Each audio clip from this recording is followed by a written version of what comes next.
नमस्कार दोस्तों, स्वागत है आपका। ये हमारा पॉलिटी का 53 नंबर का लेक्चर है और इससे पहले लेक्चर में हमने हमारे पॉलिटी के जो पहले 6 यूनिट्स थे इसको ख़त्म कर लिया था। हमने शुरुआत की थी कॉन्स्टिट्यूशनल फ्रेमवर्क से। उसमें हमने देखा था कि जब हमें आज़ादी मिली थी 1947 में, उसके बाद 1947 से लेकर 50 तक हमारे यहाँ पे जो कॉन्स्टिट्यूशन बना था उसके बारे में सारी जो चीज़ें, मेकिंग ऑफ कॉन्स्टिट्यूशन कैसे बना था, उसमें कैसे आर्टिकल डाले गए थे, उससे पहले यहाँ पे क्या सिस्टम थी, ये सारा की सारा जो चीज़ें हमने, ये पहले वाला यूनिट था कॉन्स्टिट्यूशनल फ्रेमवर्क, इसमें हमने देख लिया था। और कॉन्स्टिट्यूशन कैसे बन गया था इसमें हमने देखा था। दूसरा वाला चैप्टर था हमारा सिस्टम ऑफ गवर्नमेंट। उसमें हमने देखा था कि जब बात आई थी हमारे यहाँ पे कौन से टाइप की गवर्नमेंट होगी इसको चुनने की, तब हमने प्रेसिडेंशियल टाइप ऑफ गवर्नमेंट जो है इसको ना चुनते हुए जो पार्लियामेंट्री टाइप ऑफ गवर्नमेंट है जहाँ पे प्राइम मिनिस्टर होता है वो वाली गवर्नमेंट को चूज़ किया। उसके बाद कॉन्स्टिट्यूशन में जो लिखा हुआ है सेंट्रल गवर्नमेंट के बारे में, सेंट्रल गवर्नमेंट क्या होता है, उसमें president of India, prime minister, council of minister, वहाँ से लेकर सुप्रीम कोर्ट तक सारी चीज़ें हमने इसमें देख ली। उसके बाद हमने स्टेट गवर्नमेंट देख लिया, उसमें भी chief minister, council of minister, governor, सारी चीज़ें देख ली। उसके बाद हमने लोकल गवर्नमेंट देख लिया। उसमें हमने देखा जो हमारे यहाँ पे 3 टायर सिस्टम है, यहाँ पे सेंट्रल गवर्नमेंट, स्टेट गवर्नमेंट और तीसरी जो थर्ड टायर जो है वो है यहाँ पे municipality and panchayat Raj system, इसको हमने देख लिया था। उसके बाद जो बची हुई चीज़ थी यूनियन टेरिटरीज़, जो यहाँ पे केंद्र शासित प्रदेश है यूनियन टेरिटरीज़, वो और स्पेशल एरियाज़, उसमें हमने देखा था 5th शेड्यूल और 6th शेड्यूल ऑफ हमारे इंडियन कॉन्स्टिट्यूशन के। उसमें देखा था हमने 5th शेड्यूल में हमने क्या देखा था, 5th शेड्यूल में हमने देखा था कि जो 4 नॉर्थ ईस्टर्न स्टेट है वो छोड़ के आसाम, उसके बाद आसाम, उसके बाद मिजोरम, मेघालय और त्रिपुरा, 4 स्टेट छोड़ के, ये 4 स्टेट छोड़ के बाकी जो पूरा इंडिया है वहाँ पे शेड्यूल ट्राइब्स हैं उनके लिए शेड्यूल एरिया जो है उसके लिए एडमिनिस्ट्रेशन के लिए क्या क्या चीज़ें की जाती है वो हमने देखा था 5th शेड्यूल में। और 6th शेड्यूल में हमने ये जो 4 स्टेट्स हैं इसमें ट्राइबल एरिया जो है इसके एडमिनिस्ट्रेशन के लिए क्या चीज़ें की जाती है ये देखी थी। अब यहाँ तक हमने देख लिया, मतलब हम जब हम आज़ाद हुए थे तो यहाँ इतनी चीज़ें जो है इस पर हमने देख लिया कि इस पर देश चल सकता है कोई भी। बट भाई साहब देश चलेगा कैसे, क्योंकि देखो अभी फॉर एग्जाम्पल इलेक्शन करवाना है तो इलेक्शन कौन करवाएगा, इलेक्शन कमीशन ऑफ इंडिया। तो ये इस किस चैप्टर में हमने पढ़ा क्या, नहीं। जैसे कल अगर हमारे यहाँ पे IAS IPS अपॉइंट करने तो उनका एग्जाम कौन लेगा, तो यूपीएससी बोर्ड उनके एग्जाम लेगा। तो यहाँ पे कोई MPSC बोर्ड है या वो भी नहीं है। तो ऐसे ये जो सिस्टम है हमारा, जो ये पॉलिटी हमने देखा अब तक, इसमें हमने देखा कि हमारा देश कैसा होगा, उसमें क्या क्या चीज़ें होंगी। बट वो चीज़ें कंडक्ट करवाने के लिए यहाँ पे अलग अलग बोर्ड्स चाहिए, बॉडीज़ चाहिए जो ये सारी चीज़ें कंडक्ट करवाएंगी। जैसे क्या क्या कौन सी बॉडी चाहिए, जैसे मैं आपको बता दूँ। देखो, एक तो इलेक्शन करवाने के लिए इलेक्शन कमीशन ऑफ इंडिया चाहिए। ये जो यूपीएससी की एग्जाम होती है, जो क्लास 1 क्लास 2 के जो पोस्ट होते हैं IPS IAS, जो हमारे डिस्ट्रिक्ट लेवल पे सब एडमिनिस्ट्रेशन देखते हैं, उनके रिक्रूटमेंट के लिए क्या चाहिए, उनके लिए एक बोर्ड चाहिए जो एग्जाम ले रहे। उसके बाद स्टेट लेवल पे स्टेट बोर्ड चाहिए, समझ, स्टेट PSC वाला। उसके बाद फाइनेंशियल कमीशन चाहिए, national commission for SC, national commission for ST। बाद में ये कंट्रोल CAG जो बोलते हैं, जो हमारे पार्लियामेंट में जो भी पैसा निकलता है उसका जो ऑडिट होता है वो CAG करवाता है, control and auditor general of India. उसके बाद अटॉर्नी जनरल होता है जो कि एक बहुत बड़ा अटॉर्नी होता है जो सेंट्रल गवर्नमेंट के सारे जो केसेस होते हैं ना, आपने सुना होगा जो केस होता है, देखो Ballan Singh versus union government of India, this versus union government of India. तो यूनियन गवर्नमेंट ऑफ इंडिया जो है जिसके वर्सेस, उसको रिप्रेजेंट वहाँ पे उनके लिए केसेस कौन लड़ता है, अटॉर्नी जनरल ऑफ इंडिया, समझ गए। तो ये जो सारे पद है ना, ये ऑफिसेस, ये एक्चुअली ये समझ गए बॉडीज़ है अलग अलग। तो ये बॉडीज़ का भी निर्माण किया गया था जब हमारा संविधान बना था। किस लिए, इसलिए ताकि ये हमारा बाकी जो सिस्टम है ये सेंट्रल गवर्नमेंट, स्टेट गवर्नमेंट, ये वाला, इसको सही से इसको कंडक्ट करने के लिए, इसका फंक्शनिंग करवाने के लिए आपको ये जो बॉडीज़ है, ये बॉडीज़ इनकी हेल्प लगेंगी। जैसे इलेक्शन करवाना है तो आपको इलेक्शन कमीशन ऑफ इंडिया चाहिए। तो ऐसी जो सारी बॉडीज़ है इसको बोलते हैं कॉन्स्टिट्यूशनल बॉडीज़, क्योंकि जब संविधान बना था हमारा, जब कॉन्स्टिट्यूशन बना था उसी टाइम पे ये सारी बॉडी उसमें डाली गई थी, समझ रहे आप। उसी टाइम ये सारी बॉडी इसलिए डाली गई थी क्योंकि इनके बिना वो जो सारा हमने सिस्टम देखा ना हमारा ये वाला, तो ये जो प्यार का सिलसिला है कॉन्स्टिट्यूशनल फ्रेमवर्क से लेकर system of government, central government, ये सारा हमने देख लिया। बट इनके बिना, ये बॉडी के बिना आप इसको फंक्शनिंग ही नहीं करवा सकते। जैसे हमने उधर देख लिया, सेंट्रल गवर्नमेंट में पहला चैप्टर था president of India, state government में पहला चैप्टर था गवर्नर। अब ये सेंट्रल गवर्नमेंट में पहला चैप्टर जो था प्रेसिडेंट ऑफ इंडिया। और भाई प्रेसिडेंट ऑफ इंडिया का इलेक्शन तभी होगा ना जब वो आप इलेक्शन कंडक्ट कौन कराएगा, इलेक्शन कमीशन ऑफ इंडिया करवाएगा। तो इसलिए जब हमारा संविधान बना था तो हमारे जो संविधान निर्माता है, हमारे जो कॉन्स्टिट्यूशन मेकर्स हैं, इन्होंने उसी टाइम पे कुछ बॉडीज़ थी, 9-10 बॉडीज़, वो हमारे कॉन्स्टिट्यूशन में डाल दी ताकि ये बॉडीज़ ही हमारा पूरा जो देश है उसको चलाएंगी, समझ रहे। जैसे अभी यूपीएससी एग्जाम कंडक्ट करवाएंगी, फिर वो IAS की रिक्रूटमेंट होगी, उसकी ट्रेनिंग होगी, फिर हर एक जिले में डाला जाएगा, वैसे एडमिनिस्ट्रेशन होगा, फिर समझ रहे आप। तो ऐसी कॉन्स्टिट्यूशनल बॉडीज़ जो है, ऐसे लगभग 10 कॉन्स्टिट्यूशनल बॉडीज़ है, इसको हमें देखना है, समझ गए। और आज के लेक्चर में हम उनकी शुरुआत करने वाले। तो डेली हम एक एक कॉन्स्टिट्यूशनल बॉडीज देखेंगे और एकदम डिटेल में देखेंगे। तो आज का जो लेक्चर है हमारा, उसमें हमें सबसे पहले जो कॉन्स्टिट्यूशनल बॉडी देखनी वो है इलेक्शन कमीशन ऑफ इंडिया। तो इलेक्शन कमीशन ऑफ इंडिया क्या है उसको देखते हैं। देखो, हमारा जो देश है वो दुनिया की वर्ल्ड्स लार्जेस्ट डेमोक्रेसी, दुनिया की सबसे बड़ी डेमोक्रेसी हमारा India. Election commission of India जो है, इसलिए ये बहुत महत्वपूर्ण हो जाता है इसको पढ़ना। क्यों? क्योंकि दुनिया की सबसे बड़ी जो डेमोक्रेसी, उसमें जो इलेक्शन है वो एकदम ट्रांसपेरेंट होते हैं। यहाँ पे कोई धांधलीबाजी नहीं होती, कोई झोल नहीं होता, समझ गए। जैसे अभी आपको बताता हूँ, 2018 में शायद, हाँ 2018 में रशिया में इलेक्शन हुआ, वहाँ पे पुतिन ने इलेक्शन लड़ा। अब एग्जाम्पल, अगर वहाँ पे टोटल देश के मिला के अगर 100 वोट है तो पुतिन जीत गया, पर पुतिन को 110 वोट मिल गए थे। मतलब जितने रजिस्टर्ड वोटर है उससे ज़्यादा वोट उसको मिल गए थे। इसका मतलब क्या, वहाँ पे धांधलीबाजी हुई, वहाँ पे झोल हुआ है, समझ गए ना। तो ऐसे काफ़ी देशों में ना झोल होता है, पर कुछ कुछ ऐसे देश है जैसे ब्रिटेन है, अमेरिका है या हमारा देश है, ये ना एकदम फंक्शनल डेमोक्रेसी, यहाँ पे बिल्कुल झोल नहीं होता, यहाँ पे बहुत चीज़ें ट्रांसपेरेंट होती हैं। तो दुनिया की जो सबसे बड़ी डेमोक्रेसी, वहाँ पे जो इलेक्शन कंडक्ट करवाती है वो बॉडी, वो कितनी इंपॉर्टेंट होगी, जो इतना fair and transparent election conduct करवाती है। तो हमारी जो इलेक्शन कमीशन ऑफ बॉडी है, इलेक्शन कमीशन ऑफ इंडिया है, ये बहुत इंपॉर्टेंट बॉडी है। उसके बाद ये परमानेंट बॉडी और इंडिपेंडेंट बॉडी। परमानेंट मतलब क्या, जब संविधान बना था तभी ये बॉडी बड़ी थी, और ऐसा नहीं था कि ये कुछ दिनों के लिए, 2 साल 4 साल या 5 साल के लिए, इन्होंने इसको बनाया था कि ये परमानेंट रहेगी। जब तक सूरज चांद रहेगा, जब तक इंडिया रहेगा, तब तक इलेक्शन कमीशन ऑफ इंडिया रहेगा। क्यों? क्योंकि जब तक इंडिया रहेगा, इंडिया तो डेमोक्रेसी, यहाँ पे इलेक्शन होने वाली पार्लियामेंट्री टाइप ऑफ सिस्टम है, तो जब तक इंडिया रहेगा तब को आपको इलेक्शन लेना पड़ेंगे, इसलिए ये बॉडी परमानेंट थी। और इंडिपेंडेंट मतलब क्या, ये किसी के चंगुल में या किसी के इसमें नहीं आती है। अगर ऐसा होगा तो समझ रहे क्या, ऐसा होगा तो फिर राजा का बेटा राजा ही बनेगा। मतलब अगर ये किसी के चंगुल में आती तो ये पॉलिटिशियन लोग ना बाकी किसी को चांस नहीं देते दूसरे आम आदमी को इलेक्शन लड़वाने के लिए। आप खुद सोचो ना, कभी कभी आप देखते होंगे बड़े बड़े जो, जैसे शीला दीक्षित थी, 3 टाइम वो सीएम थी दिल्ली की, और एक केजरीवाल एक लौंडा आ गया और उसने उसको हरा दिया इलेक्शन में, उसका डिपॉजिट जब्त हो गया था। तो अगर इंडिपेंडेंट नहीं होती है तो इसमें, अगर जैसे उस टाइम पे कांग्रेस की गवर्नमेंट थी सेंट्रल गवर्नमेंट में, अगर इलेक्शन कमीशन ऑफ इंडिया को अगर कॉम्प्रोमाइज़ मतलब हो जाती वो, तो कभी केजरीवाल जैसा आदमी आता, कभी सत्ता में नहीं आता। इसलिए इंडिपेंडेंट, इसका फंक्शनिंग इंडिपेंडेंट है, ये हमें देखना है आगे कैसे इंडिपेंडेंट है। तो सबसे इंपॉर्टेंट चीज़, ये इलेक्शन कमीशन ऑफ इंडिया जो है, ये हमारे कॉन्स्टिट्यूशन में आर्टिकल 324 में डाला गया है। आर्टिकल 324 बात करता है superintendence, direction and control of election to be vested in election commission of India. हमारे देश का जो सारा इलेक्शन है, उसका जो कंट्रोल है, कंट्रोल सिस्टम, उसको जो डायरेक्शन दी जाएंगे लोगों को कि इलेक्शन कैसे कंडक्ट करवाना है, वो सारी चीज़ें ना एक बॉडी के हाथ में, जिसका नाम है इलेक्शन कमीशन ऑफ इंडिया। समझ गए? तो इसमें हमें इतनी चीज़ें देखनी, इलेक्शन कमीशन ऑफ इंडिया है क्या, उसकी अपॉइंटमेंट कैसे होती है इलेक्शन कमिश्नर की, उनका कंपोजिशन कैसे है, मतलब कितने लोग हैं, उनके पास पावर क्या क्या है, फंक्शन क्या क्या है, और इंडिपेंडेंस क्या है इलेक्शन कमीशन ऑफ इंडिया का। तो यहाँ पे शुरुआत करते हैं। सबसे पहले election of commission of India क्या है। पहली चीज़ ये क्या है, permanent constitutional body. Constitutional body क्या, मैंने बताया ना आपको, देखो ये आर्टिकल में डाली गई। आर्टिकल में मतलब जब संविधान बन रहा था हमारा कॉन्स्टिट्यूशन, उस टाइप पे कॉन्स्टिट्यूशन बनने से पहले इसको डाला गया था। वहाँ पे आर्टिकल जब कॉन्स्टिट्यूशन बन रहा था तो आर्टिकल आए होंगे, आर्टिकल 323 पे आए होंगे, फिर वो डिस्कशन हुई होगी वहाँ पे। 300-400 लोग थे कॉन्स्टिट्यूट असेंबली में कॉन्स्टिट्यूशन बनाने में, तो उन्होंने डिस्कस किया होगा कि अभी कौन सा आर्टिकल डालना है। तो किसी ने बोला होगा भाई साहब 324 में एक काम करो, आप इलेक्शन कमीशन को डाल दो, पर बाद में दूसरे में ये डाल दो, समझ गए। तो कॉन्स्टिट्यूशन जब बन रहा था तभी ये बनी थी, तो कॉन्स्टिट्यूशन के साथ ये बॉडी बनी, इसलिए इसको बोलते हैं कॉन्स्टिट्यूशनल बॉडी। जब से कॉन्स्टिट्यूशन है तब से ये बॉडी है।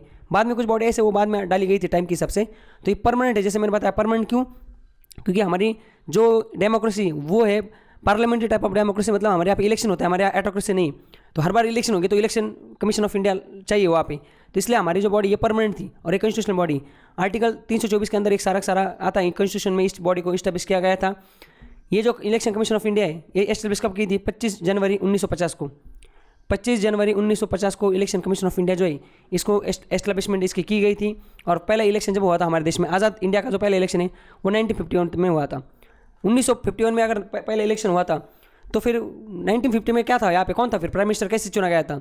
देखो जब कॉन्स्टिट्यूशन हमारा बन रहा था, कॉन्स्टिट्यूट असेंबली जब थी, उस टाइम पे जो हमारा कॉन्स्टिट्यूशन बन रहा था उसके हिसाब से जो लोगों को जो पद दिए गए थे, जैसे हमारे यहाँ के BR अम्बेडकर थे, इनको लॉ मिनिस्टर बनाया गया था। जवाहरलाल नेहरू थे, उनको प्राइम मिनिस्टर बनाया गया था। तो वो ही मिनिस्ट्री कंटिन्यू थी 1951 तक। उसके बाद इलेक्शन हुआ था। आपको और एक चीज़ बताता हूँ, 1911 से हमारा देश जो है ना एक नेशनल वोटर डे सेलिब्रेट कर रहा है 25 जनवरी को। क्यों? क्योंकि 25 जनवरी को इलेक्शन कमीशन ऑफ इंडिया जो है इसकी स्थापना हुई थी।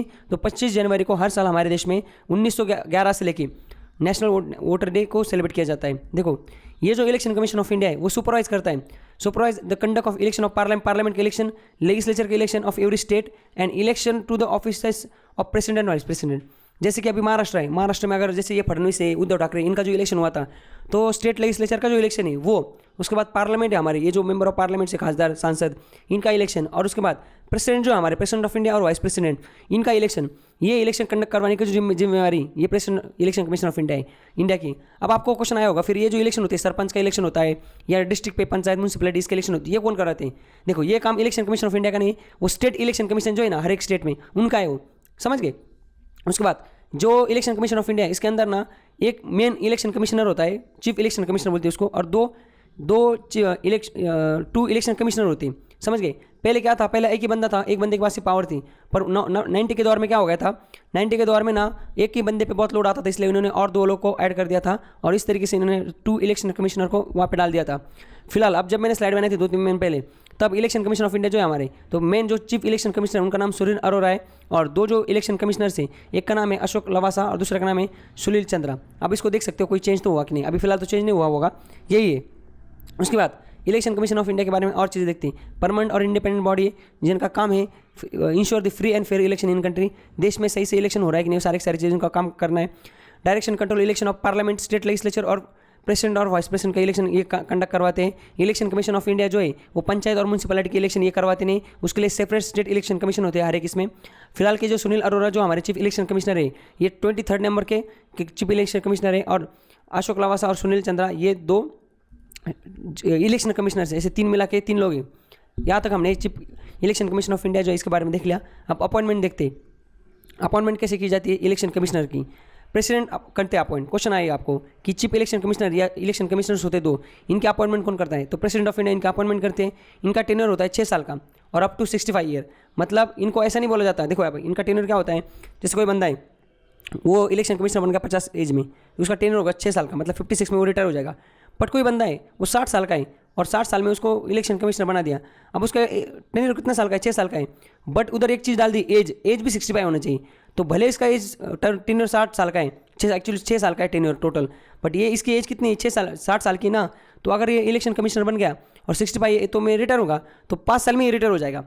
क्या कोई बंदा है वो 65 एज में अगर वो इलेक्शन कमिश्नर बन जाता है 64 में, तो उसको 1 साल में रिटायर होना पड़ेगा, क्योंकि एज की भी यहाँ पे लिमिट है, सिर्फ टेन्योर नहीं, टेन्योर 6 साल का है और एज 65 की। अब आप समझ गए होंगे। और इनका जो सैलरी स्टेटस समझ रहे क्या, इलेक्शन कमिश्नर जो होते हैं वो इक्विवेलेंट टू द जज ऑफ सुप्रीम कोर्ट। मतलब देखो, सुप्रीम कोर्ट के जो जज होते हैं उनका जो इज्जत औकात होती है, मतलब उनकी जो सैलरी स्टेटस होता है, वही सैलरी स्टेटस होता है इलेक्शन कमिश्नर का हमारे देश में। और चीफ इलेक्शन कमिश्नर जो है वो उनको निकाला जा सकता है पार्लियामेंट से, मतलब उनको अगर हटाना है अपने पद से चीफ इलेक्शन कमिश्नर को, तो उनको सिर्फ एक ही तरीके से हटाया जा सकता है, पार्लियामेंट से, इम्पीचमेंट प्रोसेस से। पार्लियामेंट से आपको इम्पीचमेंट प्रोसेस लानी पड़ेगी। इम्पीचमेंट मतलब क्या, जैसे हमने देखा था ना, सुप्रीम कोर्ट के जज, हाई कोर्ट के जज, पार्लियामेंट से आपको दोनों सदस्य एक बिल पास करना पड़ता है, 14 दिन की उनको समझ रहे क्या वार्निंग देनी पड़ती है। वार्निंग मतलब उनको एक रिजोल्यूशन पास करना पड़ता है, उसके बाद जाके वहाँ पे वोटिंग होती है दोनों हाउस से, मतलब जैसे बिल पास होता है ना उस तरीके से इम्पीचमेंट होती है। तो अगर चीफ इलेक्शन कमिश्नर को अगर आपको पद से हटाना है तो आपको क्या करना पड़ेगा, आपको पार्लियामेंट से इम्पीचमेंट लानी पड़ेगी और इम्पीचमेंट ला के उनको हटाना पड़ेगा, समझ गए। और अदर जो इलेक्शन कमिश्नर है उनको हटाया प्रेसिडेंट उनको हटा सकते हैं, बट बिना चीफ इलेक्शन कमिश्नर के ना, मतलब कंसल्टेंसी उसको आप हटा नहीं सकते। मतलब चीफ इलेक्शन कमिश्नर को अगर हटाना है तो फिर आपको पार्लियामेंट से बिल लाना पड़ेगा, और बाकियों को अगर हटाना है तो चीफ इलेक्शन कमिश्नर को पूछना पड़ेगा। तो प्रेसिडेंट में प्रेसिडेंट क्या कर सकते हैं, रीजनल इलेक्शन कमिश्नर को भी अपॉइंट कर सकते हैं in consultation with chief election commissioner before election to the parliament and assemblies, and the regional election commissioner resign after elections. मतलब जैसे कि फॉर एग्जांपल झारखंड है, झारखंड में इलेक्शन होने वाले हैं, तो चीफ इलेक्शन कमिश्नर क्या कर सकता है, थोड़े दिन के लिए वहाँ पे रीजनल इलेक्शन कमिश्नर को अपॉइंट कर सकते हैं झारखंड के लिए, और बाद में जैसे इलेक्शन खत्म हो जाएंगे वो रिजाइन कर देंगे। Chief election commissioner can not hold any office of profit after retirement. जैसे चीफ इलेक्शन कमिश्नर है, जब वो रिटायर हो जाएंगे उनको गवर्नमेंट से या स्टेट गवर्नमेंट, सेंट्रल गवर्नमेंट या किसी भी गवर्नमेंट की चीज़, मतलब पद से उनको पैसा नहीं मिलेगा, वो ऑफिस ऑफ प्रॉफिट होल्ड नहीं कर सकते, समझ गए। ऐसा क्यों? क्योंकि भाई साहब अगर जैसे कोई नरेंद्र मोदी, इनकी गवर्नमेंट है बीजेपी की, अगर वो किसी चीफ कमिश्नर को बोल देते कल मैं तुझे काम कर, तू ना अभी हमें सपोर्ट कर, हम जैसे बोलते वैसे बात सुना हमारी, फिर मैं बाद में तुझे BSNL का चेयरमैन बना दूंगा, तो अगर उसको गवर्नमेंट में बाद में अगर लेने वाले होंगे ये लोग, तो वो उनकी चापलूसी करेगा। इसलिए चीफ इलेक्शन कमिश्नर है ना, उसको रिटायरमेंट बाद कहीं गवर्नमेंट में जॉब नहीं मिलता, इसलिए इनको पता होता है वैसे भी जाना है ऐसे भी जाना है, तो फिर सरकार के वो तो फिर उंगली करके जाते हैं, समझ गए। तो काफ़ी एक तो इलेक्शन कमिश्नर थे 90s के ज़माने में, इतने मतलब खतरनाक थे, समझ रहे कि वो, तो उनको अगर उनको पूछते ना, उनको प्रेस वाले लोग पूछते थे कि आप सुबह क्या खाते हैं नाश्ते में, तो वो बोलते थे मैं पॉलिटिशियन को खाता हूँ, समझ गए। ये बहुत बढ़िया थे चीफ इलेक्शन कमिश्नर, उन्होंने बहुत बढ़िया मतलब काम किया था। ये जो दो की मतलब पहले एक ही चीफ कमिश्नर होता था, ये बाद में दो ऐड किए ना, उन्हीं के कार्यकाल में ऐड किए गए थे। उसके बाद आगे the chief election commissioner can not B री अपॉइंटेड दिस पोस्ट। एक बार कोई आदमी चीफ इलेक्शन कमिश्नर बन जाता है, कोई 50 साल का है बन गया, 6 साल का 56 साल तक हो गया, उसको वापस री अपॉइंटमेंट नहीं होती है ना, बाकी कई जगह जॉब होता है। उसके बाद ये हमने देख लिया। अभी कंपोजिशन देखते, देखो कंपोजिशन क्या है। देखो 1989 तक इलेक्शन कमिश्नर जो था ना चीफ, वो एक सिंगल मेंबर बॉडी थी, एक ही बंदा होता था, वही सबसे मेन था, चीफ इलेक्शन कमिश्नर होता था। फिर 1989 में क्या हुआ, प्रेसिडेंट ने क्या कर दिया, 2 लोगों को और अपॉइंट कर दिया। और उस टाइम पे राजीव गांधी की सरकार थी, राजीव गांधी ने क्या कर दिया, इलेक्शन में पहले जो वोटिंग राइट था, वो जब 21 साल का बंदा था वही वोट कर सकता, उसने उसको रिड्यूस कर दिया और उसको कितना कर दिया, 18 उसको कर दिया। और इधर एक बंदा था ना चीफ इलेक्शन कमिश्नर, और 2 डाल दी। इस तरीके से आप हमारे देश में जो इलेक्शन कमिश्नर है वो सिंगल मेंबर बॉडी नहीं है, वो मल्टी मेंबर बॉडी है, जिसमें एक चीफ इलेक्शन कमिश्नर होता है और 2 इलेक्शन कमिश्नर्स होते हैं। जो मेन अभी फिलहाल वो सुनील अरोड़ा है, बाकी अशोक लवासा और ये क्या सुनील चंद्रा, ऐसे 3 लोग हैं फिलहाल। ये हमने देख लिया। Number of election commissioner not fix by constitution. Constitution में ऐसा कुछ बोला नहीं कि 2 ही हो गए, 1 ही होगा, 3 होगा। ये प्रेसिडेंट के मतलब विल और इस पे कि वो अपने हिसाब से टाइम टू टाइम उसको चेंज कर सकते हैं, फिक्स कर सकते हैं।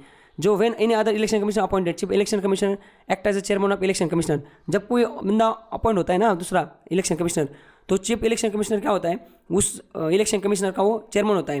कंडीशन एंड मतलब बाकी जो सारी चीज़ें ना, देखो condition of service and tenure of election commissioner and regional election commissioner shall be determine president determine करेंगे कि जो इलेक्शन कमिश्नर है, चीफ इलेक्शन कमिश्नर छोड़ के जो 2 लोग हैं या रीजनल कमिश्नर है, इनकी जो सर्विस, इनका टेन्योर, इनका पैसा वैसा सब कौन डिसाइड करेगा, प्रेसिडेंट डिसाइड करेंगे। और election commission has been functioning as a multi member body consisting 3 election commissioners.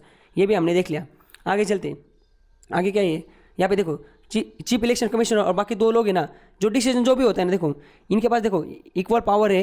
इनकी जो सैलरी अलाउंसेस अदर जो सारी चीज़ें हैं ना, वो जज ऑफ सुप्रीम कोर्ट से मैच करते हैं। मतलब सुप्रीम कोर्ट का जो जज है उसको जो सैलरी अलाउंसेस स्टेटस, अलाउंसेस मतलब क्या, इनको रहने को घर बार समझ रहेगा, बाकी पैसा वैसा, वो ऑफिस में कितने लोग रखने काम को, ये सारी की सारी जो फैसिलिटीज़ हैं, ये सुप्रीम कोर्ट के जो जज है उसको जितनी फैसिलिटी इनको होती है। और जैसे अभी 3 लोग हैं, एक मेन है और 2 उसके सामने रहेगा सपोर्टिंग में। अब कोई डिसीजन लेना है बहुत बड़ा, तो डिसीजन मेजोरिटी से होता है। मेजोरिटी मतलब तीनों में से 2 लोग जो चीज़ बोलेंगे वही डिसाइड होगा, समझ गए। यानी जो चीफ इलेक्शन कमिश्नर है वो कभी भी रिजाइन कर सकते हैं, समझ गए क्या, एक्सपायरी अपना टर्म खत्म होने से पहले भी वो रिजाइन कर सकते हैं। ये हमने देख लिया। अब हमारी 3 चीज़ें बाकी, बस ये तो हमने यहाँ तक देख लिया। अब क्या चीज़ बाकी है, पावर क्या है उनकी, फंक्शन क्या है और इंडिपेंडेंस क्या है। पावर देखते हैं, देखो ये जो इलेक्शन कमिश्नर है ना, enjoy the complete autonomy and it is insulated from the independence of from execution। मतलब क्या, ये जो एग्जीक्यूटिव लोग होते हैं ना, प्राइम मिनिस्टर वगैरह, ये लोग, ये इनके कामकाज में ना मतलब दखल अंदाजी नहीं कर सकते, इनके पास फुल ऑटोनॉमी होती। इट इज़ ऑल्सो देखो quasi judicial body regarding matters related to election and election deposits. मतलब क्या होता है पता है क्या, जैसे प्रेसिडेंट का इलेक्शन हो गया और उसमें धांधलीबाजी हो गई, तो वो आएगा इलेक्शन कमिश्नर के पास, वो बोलेंगे ऐसा ऐसा हुआ है किसी कोई बंदा, फिर इलेक्शन कमीशन उसमें ना एज अ जुडिशियल बॉडी भी काम कर सकती है। और उनकी जो रिकमेंडेशन है, अगर उन्होंने बोला कि ये बंदा है, इसका इलेक्शन हुआ, मतलब ये चुनाव में खड़ा था और इसने धांधलीबाजी की थी और इसने झोल करके वो इलेक्शन लड़ा था, आप इसका टिकट कैंसिल करवा दो या इसको डिस्क्वालीफाई कर दो इलेक्शन लड़ने से, तो इनकी जो रिकमेंडेशन है वो बाइंडिंग होती है प्रेसिडेंट ऑफ इंडिया पे। मतलब चीफ इलेक्शन कमिश्नर अगर जो रिकमेंडेशन देता है, प्रेसिडेंट नहीं बोल सकता मुझे मंजूर नहीं और मेरा मूड नहीं, उनको माननी पड़ेगी वो चीज़, समझ गए। However it is a decision are subjected to judicial review. बाद में ये चीज़ जो है ना जुडिशियल रिव्यू हो सकती है, हाईकोर्ट या सुप्रीम कोर्ट में जाके जुडिशियल उसकी स्क्रूटिनी कर सकती है। During the election process inter central and state government machinery is deem to be deputation to be commissioner. मतलब देखो जब भी इलेक्शन होता है ना, तो सेंट्रल गवर्नमेंट और स्टेट गवर्नमेंट की जो ये होती है मशीनरीज होती हैं, जैसे क्या क्या पैरामिलिट्री फोर्सेस, पुलिस फोर्स, ये सारी चीज़ें, ये डिप्यूटेशन पे चीफ इलेक्शन कमिश्नर अपने इलेक्शन कमिश्नर के लिए यूज़ कर सकता है, इलेक्शन कमीशन ऑफ इंडिया के लिए यूज़ कर सकता है। Commission takes effective control of government personnels movable and immovable property for successful conduct of elections. Election को सही से कंडक्ट करवाने के लिए जो chief election commission of India है वो गवर्नमेंट के पर्सनल, मतलब यहाँ के जो पुलिस वालिस बाकी जो होते हैं ना, आपको पता होगा झिड़पी के जो जिला परिषद जो टीचर्स होते हैं उनको ड्यूटी लगाई जाती है इलेक्शन के टाइम पे। मतलब सारे जो गवर्नमेंट के एम्प्लॉई उनको मूवेबल और इनमूवेबल प्रॉपर्टी, मूवेबल मतलब क्या, मूवेबल मतलब उनकी गाड़ी वाड़ी कार वार, इनमूवेबल मतलब जो झिड़पी के स्कूल होते हैं, देखो जहाँ पे इलेक्शन होता है तो गवर्नमेंट की सारी प्रॉपर्टी उन पे ये कब्जा कर लेते हैं इलेक्शन के दौरान, समझ गए। तो यहाँ पे हमने ये चीज़ देख ली। आगे चलते फंक्शन। अब फंक्शन क्या क्या है इलेक्शन कमीशन ऑफ इंडिया का, देखो यहाँ पे ये जो इलेक्शन कमीशन है उनकी देखो यहाँ पे delimitation commission act of parliament, ये आया था 1952 में। इसके तहत क्या था कि जो एरियाज होते हैं, जैसे इलेक्शन हुआ अभी, जैसे शिरडी कंस्टिट्यूंसी, शिरडी में क्या है, शिरडी एक मतदार संघ है, वहाँ पे मेंबर ऑफ पार्लियामेंट का इलेक्शन होता है, वहाँ से एक बंदा चुन के जाता है। अब जैसे कि 1 साल हुआ, 2 साल हुआ, 30 साल हुए, एक टाइम तो ऐसा आएगा ना यहाँ पे पॉपुलेशन बहुत बढ़ जाएगा, तो यहाँ पे 1 सीट 2 सीट डालनी पड़ेगी, या पॉपुलेशन कम हो जाता है तो इसको कम, तो ये डीलिमिट करना, किसी भी पार्लियामेंट्री कंस्टिट्यूंसी को डीलिमिट करना, ये जो काम है ये इलेक्शन कमीशन ऑफ करता है। To determine, election commission of India, इनके पास पावर है to determine the territorial area of electoral constituencies throughout the country on the basis of delimitation commission act of parliament. उसके बाद to prepare and periodically revise the electoral rolls and register all the eligible voters. ये जो erectile roles है इनको periodically revise करना, और eligible जितने भी वोटर्स हैं, जैसे कोई बंदा है उसका जो 17 है वो 18 में चला गया, तो उसको लेना, उसको इलेक्शन कमीशन ऑफ इंडिया जो है वहाँ पे जाके उसको रजिस्टर करवा और उसको वोटर बना देना। तो सारे के सारे जो एलिजिबल वोटर्स है जो 18 साल पूरा हो जाता है उनको रजिस्टर करवाना, ये काम भी चीफ इलेक्शन मतलब इलेक्शन कमीशन ऑफ इंडिया का होता है। Issue notification of dates and schedule of elections and scrutinise the nomination paper for candidate. मतलब जैसे अभी इलेक्शन की डेट फाइनल करना, उसको इलेक्शन का जो शेड्यूल है उसको डिसाइड करना, इलेक्शन कब लेने कब ले सकते हैं। जैसे अभी जम्मू कश्मीर में वहाँ पे बहुत वायलेंस होता है, वहाँ पे बहुत इंस्टेबिलिटी होती है, तो ऐसे इलेक्शन कमीशन ऑफ इंडिया कभी भी मुंह उठा के इलेक्शन नहीं ले सकता है। एक बार देखना है कि पॉलिटिकल इंस्टेबिलिटी खत्म हो रही है क्या नहीं, वहाँ पे स्टेबिलिटी है कि नहीं, इलेक्शन कंडक्ट करवा सकते हैं क्या, वहाँ दंगे वंगे तो नहीं होंगे, पुलिस फोर्सेस उतनी तैनात है क्या, ये सारी चीज़ें देख के इलेक्शन कमीशन ऑफ इंडिया जो है अलग अलग जगह अलग अलग सोशो पॉलिटिकल जो क्या बोलते हैं इसको कंडीशन है उसके हिसाब से इलेक्शन की डेट शेड्यूल करता है, और नॉमिनेशन पेपर ऑफ कैंडिडेट इसको स्क्रूटिनाइज करता है। मतलब क्या, कोई बंदा है अगर उसने इलेक्शन के लिए नॉमिनेशन फॉर्म भर दिया और नॉमिनेशन फॉर्म भर दिया, बट अगर उसके ऊपर कुछ केसेस है, उसके अगर उसको जेल हो चुकी है, वो क्रिमिनल है, तो ये चीज़ को स्क्रूटिनाइज करना ये काम भी इलेक्शन कमीशन ऑफ इंडिया का है। उसके बाद आगे allocate symbol and to accord recognition of political party, मतलब जो पॉलिटिकल पार्टी उनके हिसाब से उनको सिंबल अलोकेट करना, समझ गए। उसके बाद जो पॉलिटिकल पार्टी होती है ना, जैसे मैंने उनका समझ रहे क्या, जैसे महाराष्ट्र नवनिर्माण सेना पार्टी राज ठाकरे की, उनको आपको पता है उनको इंजन मिला हुआ है, और ये जो रामदास आठवले उसकी पार्टी को कोई सिंबल ही नहीं मिला हुआ है। तो एक्चुअली अगर आपको पार्टी को सिंबल चाहिए तो आपको जब फर्स्ट टाइम आप इलेक्शन लड़ते हो कोई भी पार्टी, तो उनको इतना मतलब एक लिमिट होती है, उतना परसेंटेज अगर आपको वोट मिलता है या इतने बंदे आपके चुन के आते हैं तभी आपको सिंबल मिलेगा, और वो सिंबल कौन देता है, इलेक्शन कमीशन ऑफ इंडिया देता है।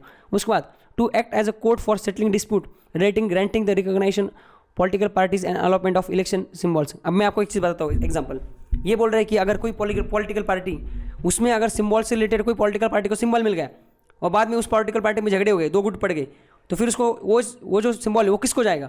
जैसे मैं आपको एग्जांपल देता हूँ, 2017 में क्या होता, समाजवादी पार्टी उत्तर प्रदेश में एक पार्टी समाजवादी पार्टी उस नाम है उसका, उसमें बाप और बेटे, बाप था मुलायम सिंह यादव, बेटा था जो अखिलेश सिंह यादव। अब बेटा था चीफ मिनिस्टर, अब बाप चाहता था कि जो बाप का भाई मतलब बेटे का चाचा वो इलेक्शन में मतलब उसको एक मिनिस्ट्री देना, मिनिस्टर बनाना है। बेटा बोल रहा था कि बाप को, भाई साहब आपका मतलब डैडू आपका जो भाई है वो बहुत करप्टेड है, इसको मैं मिनिस्टर नहीं दूंगा। बाप बेटे के झगड़े हुए, पार्टी 2 हिस्सों में बढ़ गई। अब पार्टी वहाँ दूसरे 2017 में वहाँ पे इलेक्शन थे, तो ये जो उनका ना बाइसिकल, उनका एक मतलब साइकिल जो होती बाइसिकल, वो उनका इलेक्शन का सिंबल था उनकी पार्टी का। अब वो सिंबल कौन लेके चुनाव लड़ेंगे, मतलब सिंबल किसको दिया जाएगा, तो फिर वहाँ पे इलेक्शन कमीशन ऑफ इंडिया के पास वो चीज़ चली गई, मतलब वो मैटर। तो इलेक्शन कमीशन ऑफ इंडिया क्या बोला, आपके पास जितनी एमएलए टोटल, आप एक काम करो, वहाँ पे वोट होगा, मेजोरिटी से वो प्रूव किया जाएगा। तो वहाँ पे फिर मेजोरिटी प्रूव हो गई, और फिर वो जो बेटा था, बेटे का पक्ष में सबसे ज़्यादा लोगों ने वोट किया, और फिर जो साइकिल है, साइकिल बेटे को मिली। तो उस बेटे ने जितने लोगों को खड़ा किया था उनका जो इलेक्शन का सिंबल था वो साइकिल था, और बाप का जो था, बाप को फिर कोई सिंबल नहीं मिला, समझ गए आप। उसके बाद और क्या क्या काम इनके, to appoint officer for inquiry into dispute relating to electoral arrangement. Electoral arrangement जो है उससे रिलेटेड अगर कोई डिस्प्यूट होता है तो उसके रिलेटेड जो इंक्वायरी करनी होगी, उसके लिए कोई ऑफिसर को अपॉइंट करना, ये काम है इलेक्शन कमीशन ऑफ इंडिया का। To establish and enforce code of conduct मतलब क्या होता है, आपको पता होगा, जब इलेक्शन आचार संहिता वर्ड सुना आपने, आचार संहिता इलेक्शन होता है तो लोग बोलते हैं अब आचार संहिता लागू हो चुकी है, तो आचार संहिता मतलब इलेक्शन का वो कोड ऑफ कंडक्ट होता है। उसके बाद और क्या काम होते हैं, टू प्रिपेयर और रोस्टर मतलब list for publicity of policies of political parties on radio TV times of election during the election. तो क्या होता है, अलग अलग जो इलेक्शन होते हैं, मतलब इलेक्शन जब होती है ना, तो आपने देखा होगा अलग अलग पॉलिटिकल पार्टी होती है, वो रेडियो पे इधर उधर आपने समझ रहे पब्लिसिटी के लिए पॉलिसीज बताते हैं। अगर हम चुनाव जीत के आएंगे तो मैं काला धन लेके आऊँगा, अगर मैं चुनाव लड़ूंगा तो मैं 2 लाख रोजगार दूंगा, समझ गए। जैसे मोदी जी ने भी काफ़ी बड़े बड़े वादे किए थे। तो ये जो होते हैं ना, उनका जो लिस्ट, उनका प्रिपेयर करना, लिस्ट रोस्टर बनाना इनका पॉलिटिकल पार्टीज़ का अलग अलग रेडियो पे टीवी, समझ क्या। उसके बाद इलेक्शन जो है उसके एक्सपेंसेस को स्क्रूटिनाइज करना। कोई बंदा है वो एमएलए का इलेक्शन लड़ रहा है और उसने 100 करोड़ रुपए खर्च कर दिए, इतना पैसा बांटा, तो इतना पैसा आया कहाँ से इसके पास, ये सारी चीज़ें ये भी उसको स्क्रूटिनाइज करना। उसके बाद to cancel polls in event of rigging booth capturing violence and other irregularities. मतलब अगर कोई झोल हो जाता है इलेक्शन के टाइम पे, कोई धांधलेबाजी हो जाती है, तो उस टाइम पे वो इलेक्शन जो है वो पोल उसको कैंसिल करवाना, ये काम भी इलेक्शन कमीशन ऑफ इंडिया के पास है। उसके बाद advice to president and governor matter regarding disqualification of MP and MLA. जो मेंबर ऑफ पार्लियामेंट है और एमएलए, इनके इलेक्शन से रिलेटेड जो भी डिस्क्वालिफिकेशन से रिलेटेड जो भी मैटर्स है उसको प्रेसिडेंट ऑफ इंडिया को एडवाइस करना और गवर्नर को एडवाइस करना। Allot the schedule for broadcasting and telecast the party campaigning. जो अलग अलग पार्टी इनका जो कैंपेनिंग होता है उसके लिए ब्रॉडकास्ट और उसका शेड्यूल अलोकेट करना। उसके बाद क्या है, grant exemptions to person from disqualification impose by judicial decisions. जैसे कोई इन्होंने एक किसी को डिस्क्वालीफाई कर दिया, जुडिशियल ने बाद में बोला भाई साहब इसको आप वापस से कर दो, तो उसको एग्जाम्पशन दे देना। टू रिक्वेस्ट प्रेसिडेंट और गवर्नर फॉर क्या है रिक्वेस्टिंग स्टाफ, नहीं क्या है रिक्वेस्टिंग, क्या है भैया पढ़ लो आप एक बार, रिक्वेस्टिंग क्या है पता नहीं, staff necessary for conducting election. President of India है या कोई स्टेट है उसमें इलेक्शन है तो गवर्नर है, गवर्नर को बोला कि भाई साहब हमें इतना स्टाफ चाहिए, नेसेसरी स्टाफ है, इतना ज़रूरत है इसको इलेक्शन कंडक्ट करवाने के लिए, आप इसको हमें दे दो। उसके बाद to supervise the machinery of election throughout the country to ensure free and fair election.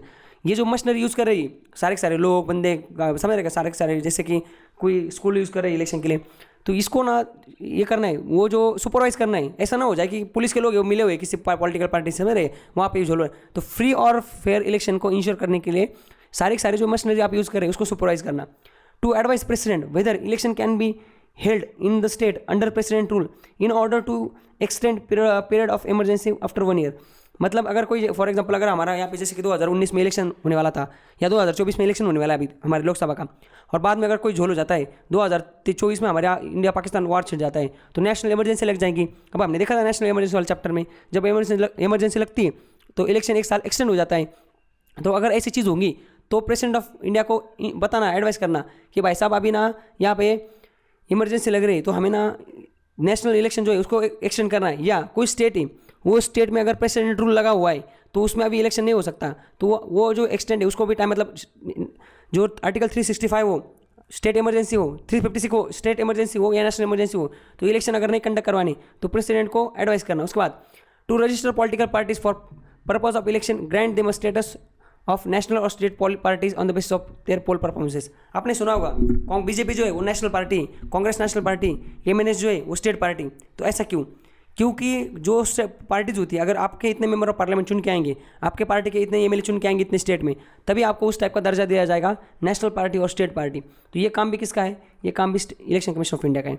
समझ गए? तो यहाँ तक हमने सारी चीज़ें देख ली। आप इंडिपेंडेंस देखते हैं, ये स्टेट क्या बोलते हैं इलेक्शन कमीशन ऑफ इंडिया है ना, इनके पास इंडिपेंडेंस क्या है, ये क्यों कोई इनको ना मतलब झुका नहीं सकता या इनमें धांधलीबाजी क्यों नहीं होती?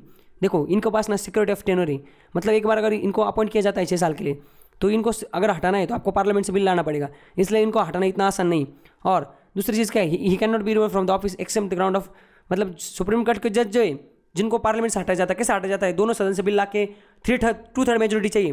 मतलब इलेक्शन कमीशन ऑफ इंडिया है ना, उसको हटाने के लिए 2/3 मेजोरिटी चाहिए, लोकसभा से भी राज्यसभा से भी, और फिर वो जाके प्रेसिडेंट के पास जाने के बाद उसको हटाया जा सकता है। तो बहुत लंबी चौड़ी और बहुत कॉम्प्लेक्स प्रोसेस है, इनको हटाना इतनी सीधी बात नहीं। इसलिए ये गवर्नमेंट को उंगली करते हैं, इनको घंटा कोई फर्क नहीं पड़ता, क्योंकि उनको पता है हमें इतना आसानी से हटाया नहीं जा सकता। इनको पास सिक्योरिटी जो काम करने की, देखो service condition of chief election commission of India can not be varied to disadvantage after his appointment, मतलब जो can not be varied to his disadvantages after his retire appointment. अच्छा, एक बार कोई बंदा है उसको अगर अपॉइंट कर दिया आपने चीफ इलेक्शन कमिश्नर, उसके बाद आप उसको कुछ नहीं कर सकते। अगर मतलब उसकी जो सर्विस है उसको जैसे कोई दे तेरे पास ये पावर है वो पावर, इतना पैसा, इतना उसको सैलरी, इतना समय का अलॉटमेंट है, अपॉइंट होने के बाद वो कुछ नहीं कम किया जा सकता, डिसएडवांटेज उसको नहीं, मतलब डिसएडवांटेज नहीं किया जा सकता। समझ गए? अदर रीजनल जो कमिश्नर्स है, अदर इलेक्शन कमिश्नर और रीजनल कमिश्नर जो है उनको अपने ऑफिस से नहीं हटाया जा सकता जब तक चीफ इलेक्शन कमिश्नर की मतलब मंजूरी ना हो। मतलब अगर कल गवर्नमेंट बोलती है कि चीफ इलेक्शन कमिश्नर चलो ये तो पावरफुल है पर बाकी 2 है ना इसको हटा देते हैं, तो उनको हटाने के लिए आपको चीफ इलेक्शन कमिश्नर की परमिशन चाहिए, उसके साथ कंसल्टेशन करना चाहिए, उसको बिना बाटले में लिए हुए, मतलब उसको कॉन्फिडेंस में लिए हुए आप हटा नहीं सकते। तो ये एक चीज़। उसके बाद note procedure of removal of chief election other election commissioner and regional commissioner is not mention in the under constitution. मतलब इनको हटाने की जो चीफ इलेक्शन कमिश्नर है उसको तो आपको हटाना है, तो उसको आपको सुप्रीम कोर्ट के जज को जैसे हटाते हैं पार्लियामेंट से इम्पीचमेंट करके, वैसे आप उसको हटा सकते हैं। पर बाद बाकी जो दोनों अदर रीजनल कमिश्नर हैं अगर उसको आपको पद से हटाना है तो आपको वो चीज़ कॉन्स्टिट्यूशन में मेंशन ही नहीं की गई, उसमें सिर्फ एक चीज़ लिखी प्रेसिडेंट ऑफ इंडिया हटा सकते हैं with consultation of chief election commissioner of India. मतलब ये जो दो रीजनल मतलब दो चीफ इलेक्शन कमिश्नर छोड़ के जो दो कमिश्नर थे उनके लिए माए बाप भगवान को नहीं, उनके लिए भगवान है चीफ इलेक्शन कमिश्नर, क्योंकि कॉन्स्टिट्यूशन में उनका रिमूवल का कुछ बात की नहीं, बस इतना बोला है कि तो उनको पता है ये भाई सब जब तक हमारे पीछे खड़े तब तक कोई हमें पद से हटा नहीं सकता। Constitutional has not prescribe the qualification of member of election commissioner. Election commission of जो इंडिया है उनके जो मेंबर है मतलब जो चीफ इलेक्शन उसके लिए क्वालिफिकेशन कुछ नहीं बताए, बस बताए सेक्रेटरी टेनर 65 ईयर का है और ये जो है इसका 6 साल का टेनर है। क्वालिफिकेशन कुछ नहीं बताए कि इसने इतना काम किया, मतलब ये IAS चाहिए या सुप्रीम कोर्ट का जज चाहिए, ऐसा कुछ नहीं बताया है, समझ गया आप। और क्या है इनके लिए security, constitution has not specified the term of member of election commission. इनकी जो टर्म है ये नहीं पता है कितने टर्म ले सकते हैं, ये नहीं भी मैंने बताए। और ये जो है ना देखो यहाँ पे ये मतलब जो कॉन्स्टिट्यूशन हैज़ नॉट मतलब ये रिटायरिंग इलेक्शन कमिश्नर जो है ना इलेक्शन कमिश्नर उनको रिटायर होने के बाद from further in appointment of government इनको आप अपने पद से मतलब जो उनको ना constitution had not debarred the retiring election commissioner from any further appointment by government. इनको ना गवर्नमेंट की बाकी जो अपॉइंटमेंट्स हैं उनसे आप दूर नहीं कर सकते किसको, इलेक्शन कमिश्नर को। बट जो चीफ इलेक्शन कमिश्नर ना उसमें आपने देखा उसमें लिखा गया है कि चीफ इलेक्शन कमिश्नर जो है ना ये बाद में ऑफिस ऑफ प्रॉफिट रिटायरमेंट की बात नहीं कर सकता, मतलब ये बाद में लाभ का पद जो होता है गवर्नमेंट से ये कुछ नहीं ले सकता। तो इस तरीके से हमने हमारा जो इलेक्शन कमीशन ऑफ इंडिया है ये वाला जो चैप्टर है इसको एकदम डिटेल में पढ़ लिया, इसमें 6 चीज़ें हमने देख ली। और इसी तरीके से कॉन्स्टिट्यूशनल बॉडी जो हमारा जो 7 नंबर की यूनिट है इसका पहला चैप्टर था इलेक्शन कमीशन ऑफ इंडिया, इसको हमने यहाँ पे खत्म कर लिया एकदम डिटेल में, कुछ भी नहीं छोड़ा हमने। तो आज के लेक्चर में बस इतना ही। Thank you so much and enjoy.